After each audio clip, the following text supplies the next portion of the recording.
Hello everyone on this geopolitical channel. So today we will talk about this agreement between both president, Russian president and Turkish president, who met yesterday in Moscow.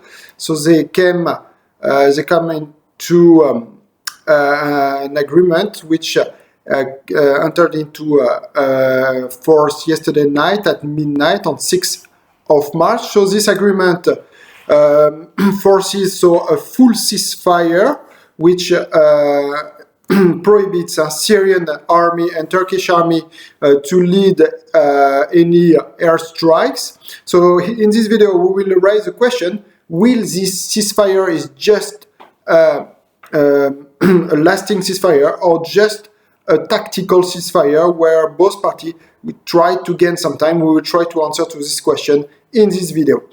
So how come we found, how come first there was such a meeting between both presidents yesterday in Moscow? So in prior to this meeting, so as you may know, Turkey launched a military operation called Spring Shield against the Syrian regime, due to the fact that the Syrian regime over the last week attacked repeatedly Turkish soldiers on the observation post. So Turkey owned 12 observation posts, which has been set up by the Astana Agreement. And as Syria is not part of those Astana Agreement, they decided on their own to bomb those observation due to the fact that it is on the Syrian territory, and killed 55 Turkish soldiers, or just for the month of February. Even there was an additional 2 Turkish soldiers which have been killed in March. So it shows a lot of concerns for Turkey for the safety of their soldiers based in Idlib province, and at the same time Turkey is determined to remain in place those observation posts. So if Turkey wants to remain, to keep those observation points, how they can ensure safety of their soldier, and that's why that was one of the main point, one of the main reason of the visit of President Erdogan in Moscow, and that's why he wanted to reach an agreement with President Putin, but it was totally unsure about it, because at the same time Russia and Syria are determined to retake the control of this Idlib province, and that's why many observers and myself also were very skeptical whether both parties could be able to find an agreement, to reach an agreement, and actually an agreement was reached. So what are the point of this of that agreement? The main point of this agreement is that there will be a joint patrol between the Turkish army and the Russian army, which is unprecedented. And another very interesting point of this agreement is the joint patrol. So will patrol along the M4 highway. As you know, they were very fierce fighting along to take the control of this M4 highway due to the fact that it links the Latakia province, so the stronghold of the Assad regime, to Damascus, and to observe that there is not any more fighting along this M4 highway. So there will be this joint control which will start on 15th of March, and it will set up a joint patrol of 12 kilometers, which will start from the Idlib province, from the village city of Trouba, and we will go till the Latakia province. So it means basically that Turkish soldiers will be allowed to patrol inside not the Idlib province, but Latakia province. As I said earlier, it's the stronghold of the Assad regime.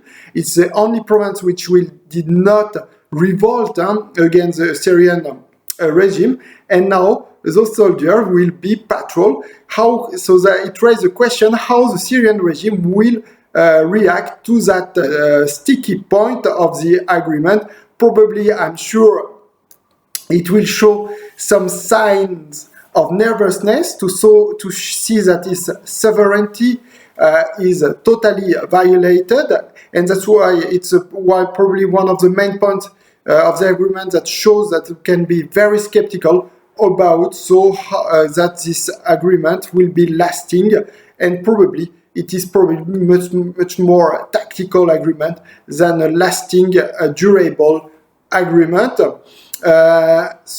Another point of this agreement, it shows that those 12 observation points will remain in place. It's another setback for the Syrian regime, which we expected that this agreement will push the Turkish soldiers outside of Syria, and that's the reason why the Syrian regime bombed those observation points. So it's another setback, a second setback for the Syrian regime, this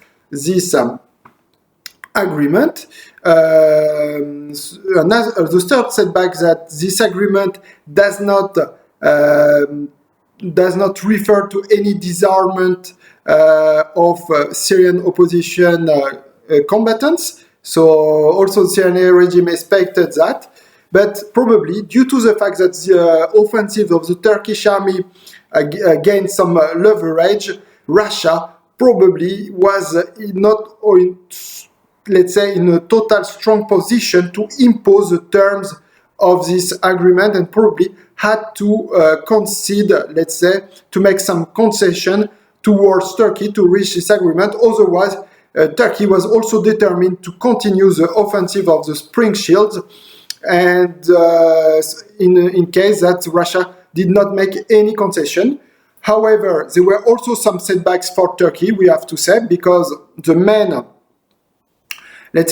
point of the offensive, which was to push back the Syrian regime outside of the Idlib province, it's not mentioned, it's not specified in the agreement, and also we can think that Turkey could not accept, let's say, such a deal in, let's say, over long term. Maybe over short term, it's possible that Turkey could refrain from continuing its offensive, but I don't think at some point Turkey will continue its offensive due to the fact that it's unacceptable to have Syrian soldiers inside the Idlib province, because this Idlib province, for the Turkish point of view, it's a place where the refugees, the Syrian refugees, which are either in Turkey or just on the border with Turkey, should be settled in peace and lastingly. So how come those refugees could settle in Idlib province if the Syrian regime will continue its offensive, or even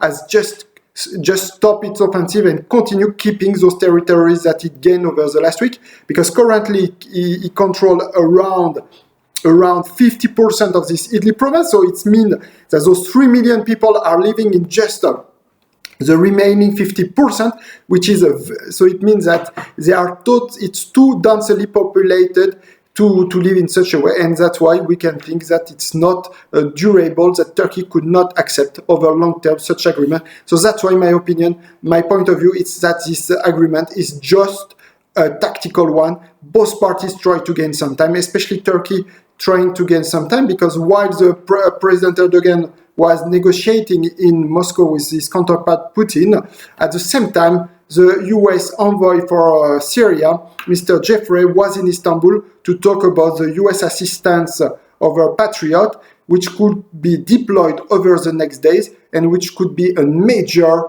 let's say, a leverage, a major military advantage for the Turkish army.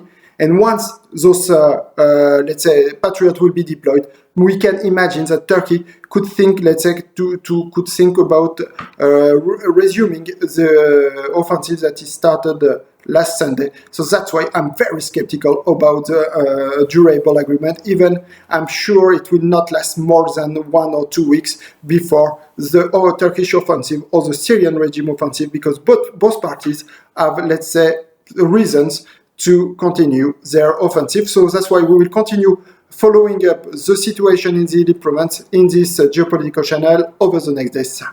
Thank you for your attention.